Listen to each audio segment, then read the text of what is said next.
Pop. Pop. Pop. Pop. Pop. I'm Patricia Spears Jones, and I am going to read a wonderful poem by Lorenzo Thomas, Discovering America Again, in memory of Tom Dent. The world we found was not something to fall in love with, but there were people in it who watched us at our games, who warned us early African veneers and European valences could both be false and polished surfaces distracting. Armed us with corny maxims, pride is not assumed but earned by effort properly applied, common sense, Garvey, Washington, Du Bois were men like those you meet in the street, and sent us on the way, expecting us to be explorers, space travelers in song, screaming or mellow in caravans of ageless aspiration, to memorize exuberant manifest of semi-precious words, discovering America again. We found the simplest of all mysteries, called speech, retains the register of fear, encountering what we do not know we know, disguised as people, as other people. They are still there, those watchers, watching you, discovering America again. Don't be afraid. Someone has walked this way before, all the world's music in her hands, under the starlight that she wished could lead away to freedom, or at least a space to be as newborn as tomorrow, forgiven as today. Someone has walked this way before, who learned the secret. Someone has walked this way before, a man who knew that speech is breath made lovely, shaped and shaping, volume expanding both inside and out, in the quick transfer of sight and feeling into sound, and sense sometimes. Someone has walked this way before, my friend, who was my friend, a man who spoke with people, who asked you questions so that you could breathe. Lorenzo Thomas was a really good friend, and I miss him dearly, and I'm still in conversation with him, literally, in my head and in my heart. He was the first Black poet who seemed to think about things and write about things differently, and he was one of the first people I ever criticized, in print. I wrote a review of an early series of poems of his that was in Jambalaya, and I am grateful to him for championing me and my work over the years, as he did in many different places, including his book, major book of criticism. But mostly I just remember his love of language, his love of music, and his sense about how to be a person of African descent in this world and not be worried about it. I like that. And one of the things about him is that he helped me to figure out a way to find my own way into the world as a woman of African descent who doesn't worry about it. This is a poem called The Birth of Rhythm and Blues, and it's from my first collection, The Weather That Kills, and it's from a weird series of poems I called the Billie Holiday Chronicles. All right. Mid-February in America, cold everywhere but Florida, parts of California, and New Orleans, where Mardi Gras ends in a gale of coconuts, trinkets, streamers, and libations.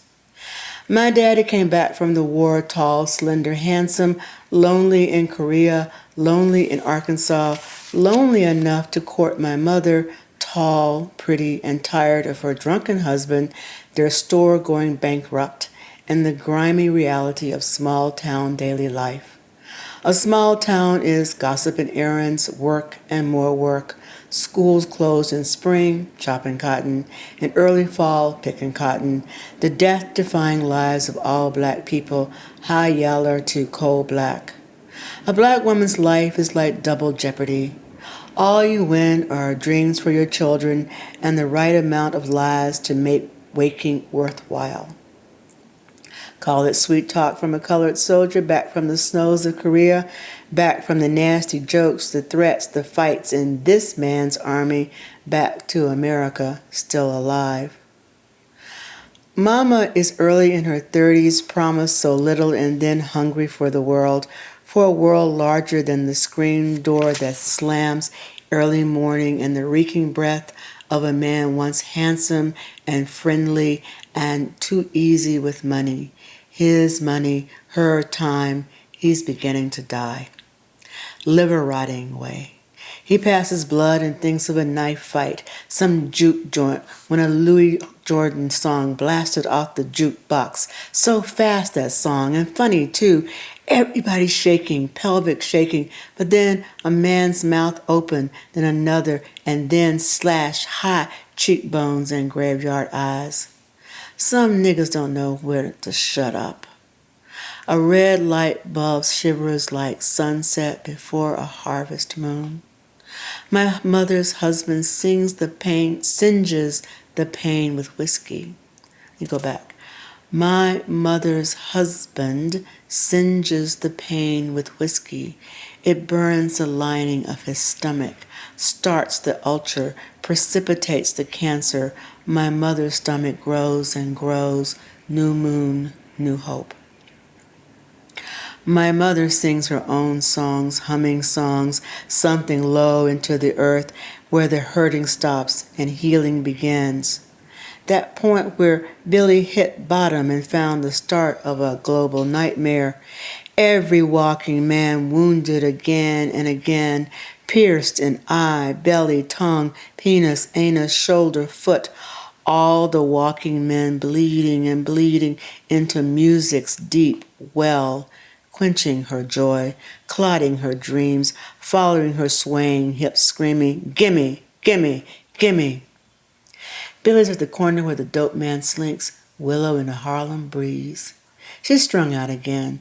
Big Irish cops with nothing better to do follow her. She's feeling evil, starts her humming. They want to drink my Irish blood. They want that back. She's laughing low. In New Orleans, Professor Longhair is taken to the piano and rumbled up a rhythm as steady as Saturday Night Loving. And up north somewhere, someone is dreaming the Fender bass.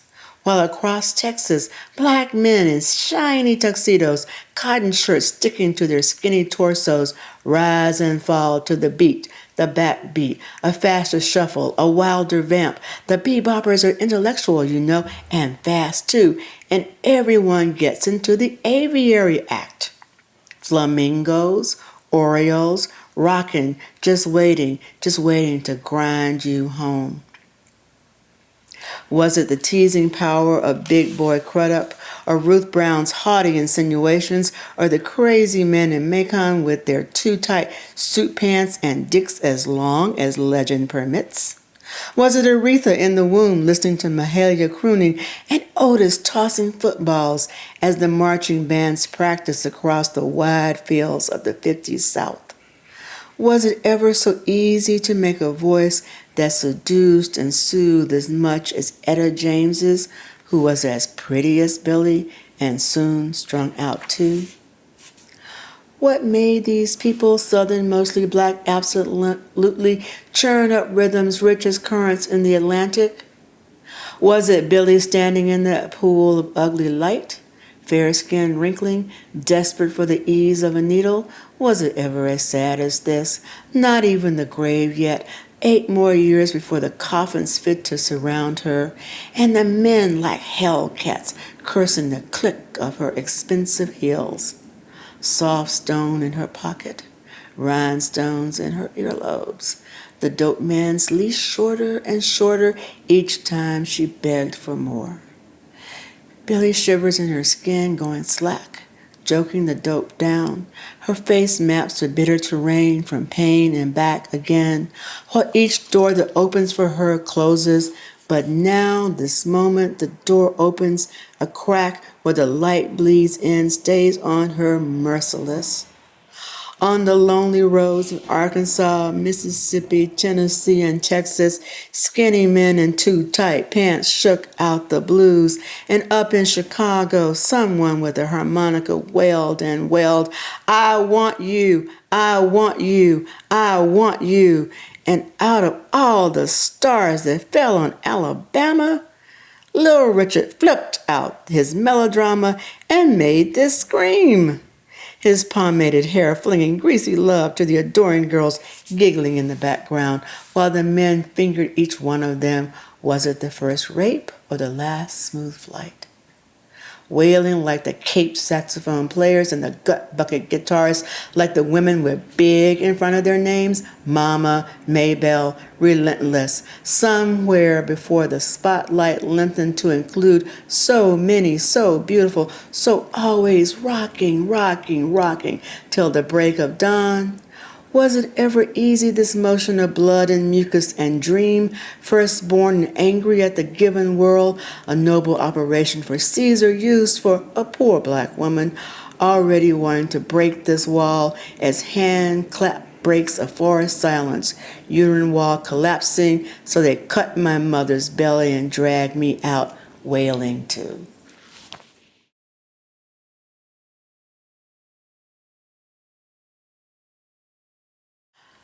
What does it mean to be a literary citizen? That is my question.